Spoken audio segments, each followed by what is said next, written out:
আজকের ঘটনা এমন একটা মেয়ের যে নিজের প্রেমিকে চোখ বন্ধ করে বিশ্বাস করেছিল, কিন্তু শেষে এই বিশ্বাসের জন্যেই তাকে এত বড় শাস্তি পেতে হয় যার কল্পনা সে স্বপ্নেও করেনি।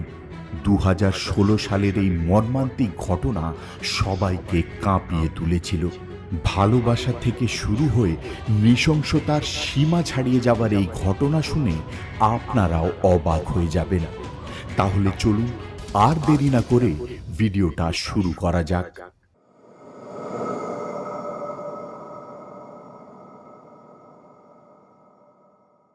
আজকের ঘটনা নর্থ ওয়েস্ট দিল্লির মডেল টাউন পুলিশ স্টেশন এলাকার বাসিন্দা আরজু চৌহান নামের একটা মেয়ের। ঘটনার সময় মানে 2016 সালে আরজুর বয়স ছিল প্রায় 21 বছর। সেই সময় সে দিল্লিতে লক্ষ্মীবাই কলেজে হিন্দি অনার্স নিয়ে ফাইনাল ইয়ারে পড়াশোনা করছিল। সে প্রতিদিন সকালে প্রায় 9টার সময় কলেজে আসতো আর কলেজ শেষ করে নিজের বাড়ি ফিরে যেত। 2রা ফেব্রুয়ারি 2016 সালেও সে প্রতিদিনের মতো 9টার সময় কলেজে যায়, কিন্তু সন্ধে হয়ে যাওয়ার সত্ত্বেও আরজু বাড়ি ফেরে না। এই দেখে তার পরিবারের লোকেরা অস্থির হয়ে ওঠে। আরজুর মা বাবা আরজুর কয়েকজন বন্ধু বান্ধবকে ফোন করে খোঁজ নেওয়ার চেষ্টা করে, কিন্তু তাও আরজুর কোনো খোঁজ খবর পাওয়া যায় না। আর কোনো উপায় না পেয়ে আরজুর মা বাবা তাদের কয়েকজন পরিচিতদের ফোন করে পুরো ঘটনাটা জানায় আর আরজুকে খুঁজতে তাদের সাহায্য চায়। ঘটনাটা জেনে পরিচিতরাও কিছুক্ষণের মধ্যেই আরজুর বাড়িতে এসে উপস্থিত হয় আর তারপর সবাই মিলে আরজুর খোঁজে বেরিয়ে পড়ে। কিন্তু সারা রাত খোঁজাখুঁজি করার সত্ত্বেও না আরজুর কোনো খবর পাওয়া যায় আর না সে বাড়ি ফেরে। পরের দিন মানে 23রা ফেব্রুয়ারি 2016 আরজুর মা বাবা আরজুর কলেজে গিয়ে তার খোঁজ নেওয়ার চেষ্টা করে, কিন্তু কলেজে এসে তারা আরজুর ব্যাপারে এমন কিছু কথা জানতে পারে যা তারা স্বপ্নেও ভাবেনি।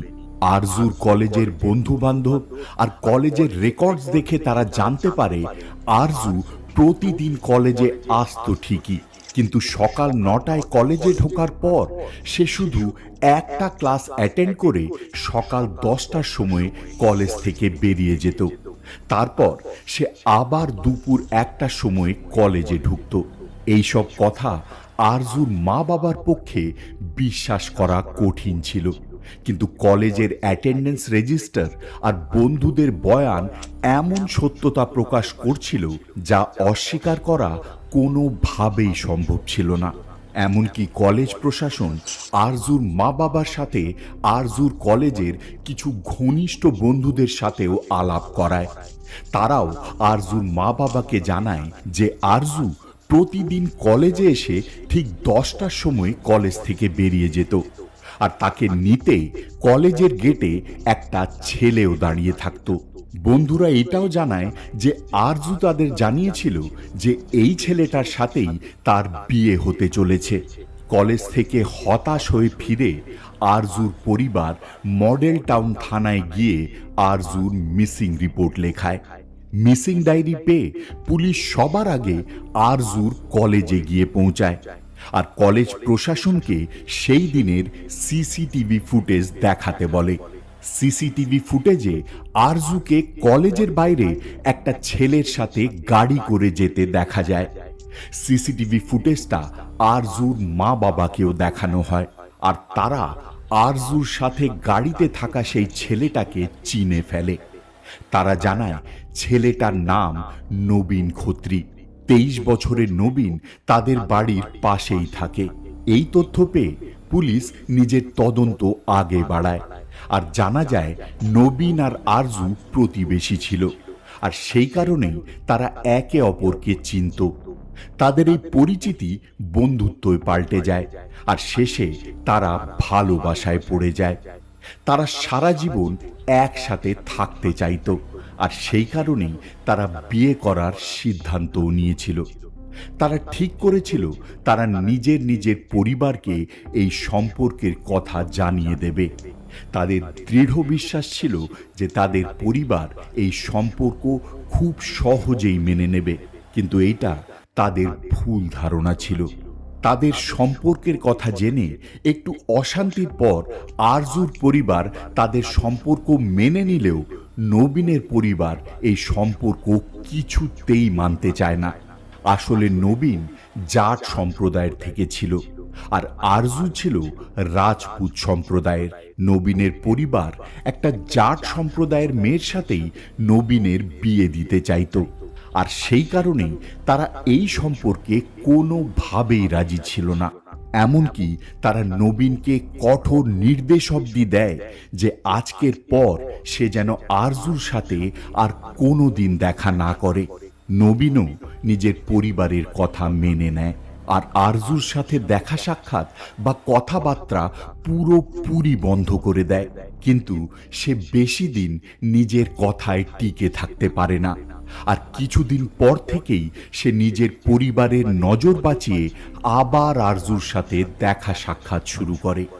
একদিকে এরা লুকিয়ে লুকিয়ে নিজের সম্পর্ক বজায় রেখেছিল, আর আরেকদিকে নবীনের পরিবার নবীনের জন্যে নিজের সম্প্রদায়ের মেয়ে খুঁজতে ব্যস্ত হয়ে পড়েছিল।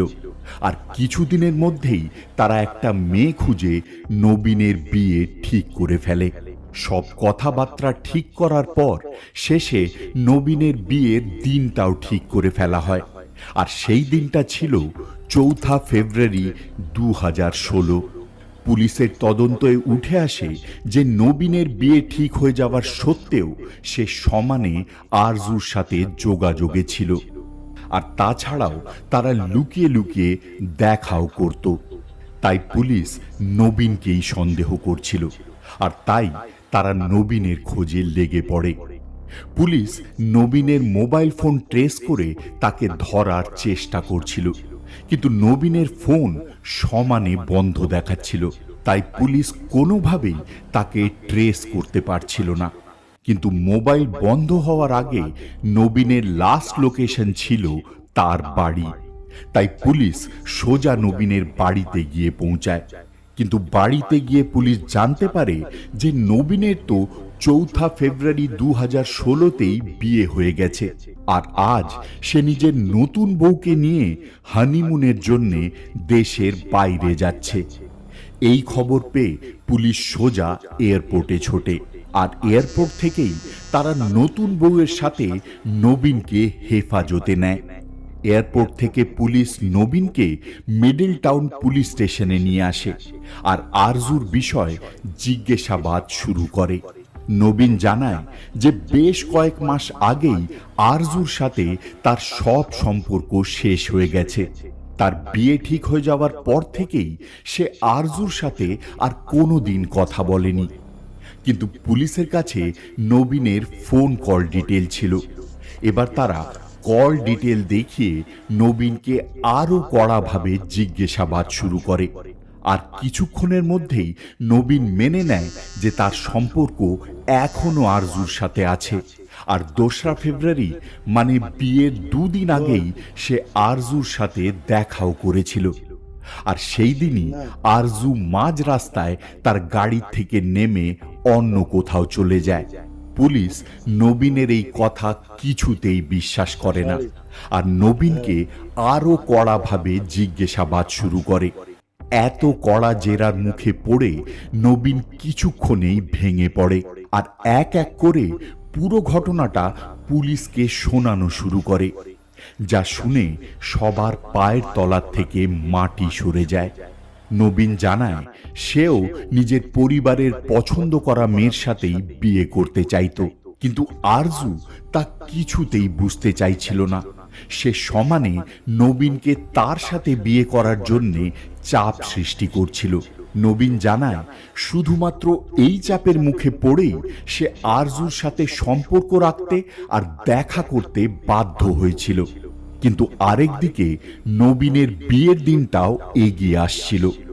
নবীনের হিসেবে 2 ফেব্রুয়ারি সে নিজের বিয়ের কার্ড বিতরণ করতে আত্মীয়দের বাড়িতে গেছিল, আর ঠিক তখনই আরজু তাকে ফোন করে দেখা করতে ডাকে। নবীন গাড়ি নিয়ে আরজুর সাথে দেখা করতে যায়, আর গাড়ির ভেতরে আরজু নবীনের বিয়ের কার্ডটা দেখে ফেলে। নবীনের বিয়ের কার্ড দেখে আরজু রেগে আগুন হয়ে যায়, আর গাড়ির ভেতরেই দুজনের মধ্যে অশান্তি শুরু হয়। কথা বাড়তে বাড়তে এত বেড়ে যায় যে আরজু নবীনের গায়ে হাত তুলে দেয়। রাগের মাথায় নবীন গাড়িটা দাঁড় করিয়ে আরজুর গলায় ঝুলে থাকা দোপাট্টাটা ততক্ষণ টেনে ধরে রাখে যতক্ষণ না আরজুর শরীর ঠান্ডা পড়ে যায়। নবীনের হিসেবে হত্যা করার পর তার মাথা কাজ করা বন্ধ করে দিয়েছিল। সে বুঝতেই পারছিল না যে মৃতদেহটা সে কিভাবে লোপাট করবে। সে কিছুক্ষণ একইভাবে গাড়ির ভেতরে বসে থাকে, আর শেষে নবীন গাড়িটা নিয়ে একটা নির্জন জায়গায় যায়, আর আরজুর মৃতদেহটা গাড়ি থেকে বের করে পুড়িয়ে ফেলার চেষ্টা করে।